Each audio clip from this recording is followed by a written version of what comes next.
We're here with the Reverend Dr. Montague Williams, who gave us a wonderful presentation a few days ago about beloved community and really honed in on critical storytelling. We're excited to be able to ask him some questions about these things. Montague, thanks for coming back. Glad we didn't scare you off too much. Question for you. Can you speak to what beloved community actually means and why, in your view, that's particularly relevant for young people in this day and age? Yeah, well, as you know, the term beloved community is used a lot when trying to think through some sort of ideal around people gathering in a particular kind of way that's meaningful. I lean most specifically on King, Martin Luther King Jr. and his usage of beloved community. And he's not the only source for that, but oftentimes people are pointing back to King when they think about beloved community. Um, for King, that is this term that it describes a vision for what life can be. It is an eschatological hope, but it is important to know that it's not an escape from this world. It's meant to be an embodiment. It's a call to embody hope here and now. Uh, it is the realization of a society of love and justice and peace and freedom, and it's ultimately the kind of life human beings were created for. And claiming that we can embrace beloved community here and now is also a claim about what's possible for human beings. What's important to know about it is that it's generally not something that fits so easily into the status quo or the way systems tend to operate. Just what King would call a microcosm, just a microcosm of beloved community, tends to be a sort of threat to, the systems that are at play.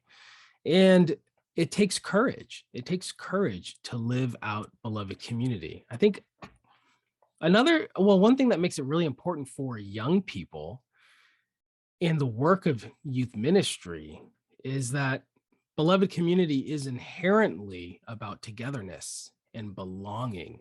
It's inherently about shaping identity in a particular way of life and as being loved by God and found as embraced in the love of community. And so there is something at the heart of beloved community that rejects the idea that the hope of humanity is to become these individual selves doing things my own way and everyone should just look at me. Instead, it's saying, nope, the life we're called to live is inherently around a particular kind of togetherness and belonging shaped by love.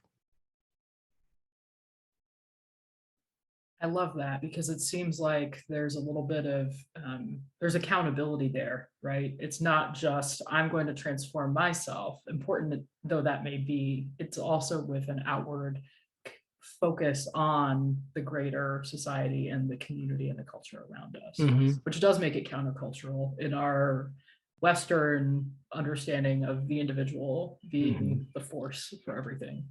Yeah, King would say, I can't be who I ought to be unless you are becoming who you ought to be. And you can't become who you ought to be unless I'm becoming who I ought to be.